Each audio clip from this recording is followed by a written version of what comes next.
up sometimes. You fuck up sometimes. Yo, it just hits me. So I guess I wanted to make this video real quick. I guess to just get out in case there's any like misunderstanding on like how I feel when I react to Tory's last new stuff. Look, I'm just one of the people that wants the OG's shit that he was dropping back then, like the song that you're hearing right now from Conflicts of My Soul. What made Tory special back then, honestly, and really what I feel like would make him, you know, not like steps ahead of where he's supposed to be achieving his dreams today, man. Like, there's nothing other than like just like one, creativity when it comes to your music. You know, like, don't be afraid to experiment. Don't be afraid to try something new. Don't be afraid to be spontaneous. Like, you miss that amazing quality about yourself. Like, that's just something that he's been missing for like the past 2 years. He hasn't been, you know, unpredictable. He hasn't come out and hit you with something that you've never heard before, or at least something that, like, you know, you thought it was gonna be one thing and then came to another. Like, nothing. Like, they're all everything that he's dropped has been predictable, has been just hit heavy, Grammy kind of like leaning towards wanting like kind of like mainstream, you know, biased shit. And that's the reason why I don't really mess with most of his songs back then, like I mean now, like I do back then. Two, you hear right now. Listen to the singing.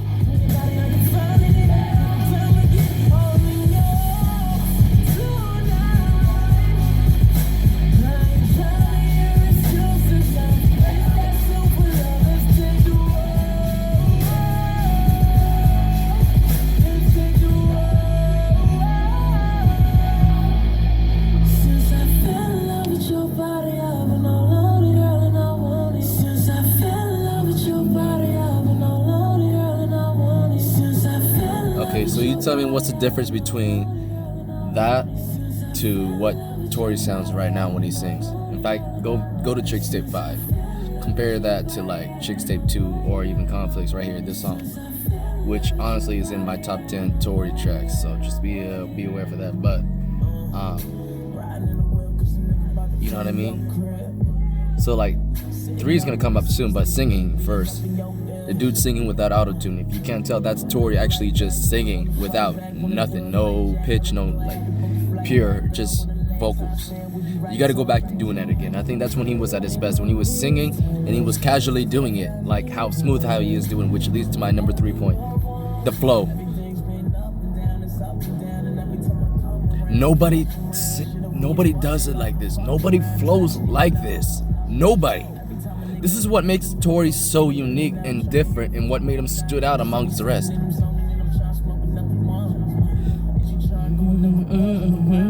See what I mean? Like, that's just like a couple of things I wanted to bring up. Like, I miss the old natural way of how he would just sing and just, you know, like, sometimes if he wants to,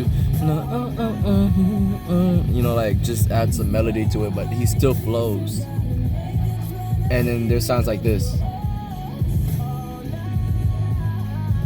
Like, where he's just really balling out, man. And like, the dude flat out just sings his ass off, and you can do nothing but respect that, stand up, and honestly applaud the man for his efforts. That's what I really miss, and that leads to number 4, man. Really, it's just the effort from Tory. How bad do you want it? The dude hasn't been hungry for a long time, and really, that's my main issue with Tory. He's just on that rich nigga bullshit, and you know what? I get it. It's different between the come up and once you're like made and you're like able to do all that stuff. But like, at one point, where does it say like the cutoff from making real quality music should disappear as your struggles do? Like, that's why I don't understand, which is why I fucks with J. Cole, because the dude has barely changed how he does things. He still is the same old dude. In fact, if anything, he has grown better with age, with success. Like, you don't see that as often. Like, for the longest of time, Tory has sang like as if he wants to be the next Machiavelli. You can lead to the new Toronto intro. I mean, none other than that. But like, see what I mean? Like, the dude was all into it, man. It's just, where is that Tory? Where has that disappeared to? Is it because of the critics who kept complaining about you sounding like somebody else and you decided to give in and said fuck it? Is it because you were worried about people really snatching your stuff and that you stopped making music so that way they wouldn't get inspired? Which I think is bullshit, because then they could just visit your past stuff like how I've been and make that shit hot. Or is it like you just got lazy, complacent, or you just don't know what to do anymore? Like you don't know how to be creative. You felt like you reached your limits. What is it? That's what I want to know, bro. Like, I don't think you would have taken yourself this serious just to play around at the end once you got that Interscope deal. Because I could tell and memories don't die. The effort was at least still there. The commercialism, I could see you were trying to mix that with your stuff, but the effort was still there. Like you still was trying to make great quality music to become the greatest artist. Then at some point in the time you got complacent and said, nah, I don't care about being the greatest, I just want to be the most popular. Like that's like some complacency bullshit I'm hearing from you, and I didn't like that. Especially coming from that Joe Budden interview that you did about Chick Stay 5. Like that was ridiculous. And also I want to tell you too, Chick Stay 5 is the worst shit you've dropped of all the Chick Stay series. That shit's bullshit, straight up, my opinion. And yeah, honestly that's it. I don't really want to get into it much, but you already know, like those are the few things I wish I want Tory to come back to, man. The dude is so damn talented that he really just kind of like watered himself down, man. I don't know, maybe because he felt like he was too ahead. I don't know, maybe he felt like people weren't ready to listen to his music yet.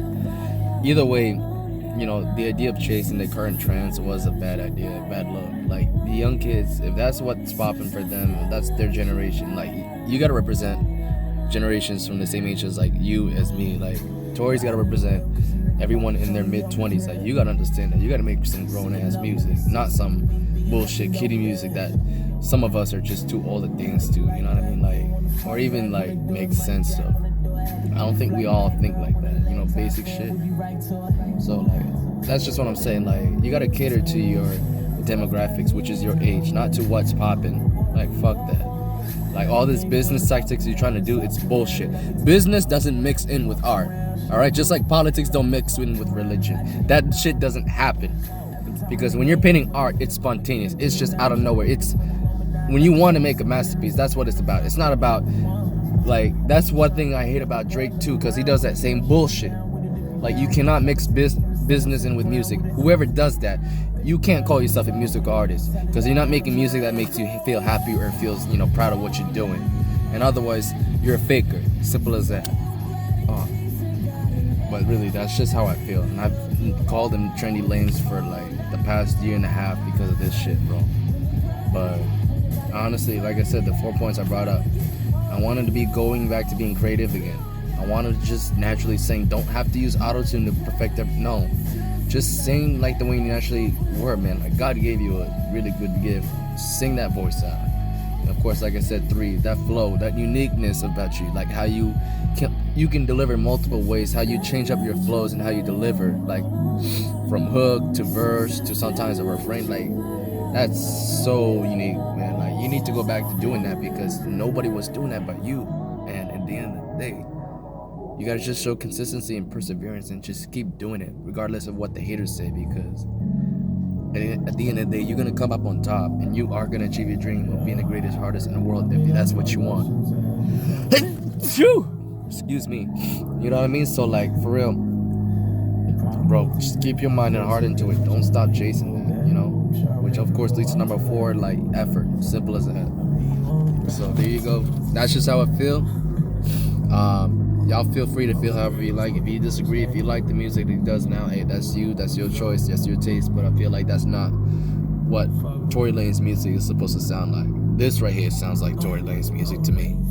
And I don't think it has to be some old shit now. Like, this is just chill, vibey, swavey music. That's it. And I fucks with it. Anyways, this is your boy True Blue signing out. Y'all have a blessed one and stay safe out there. You never know. Your life could be taken just like that. I mean, if it happens to Kobe Bryant, it could happen to anybody. I'm not gonna beat a dead horse about something that's been said 1,000 times in the media, but it's true though. So, deuces, my family, from the distance of behind a camera or video or your computer screen, whatever, tablet, phone, whatever. Y'all do better for yourself every day. Chase your dreams if you still got dreams, and don't stop. Don't ever get complacent. That's all I gotta say. Deuces.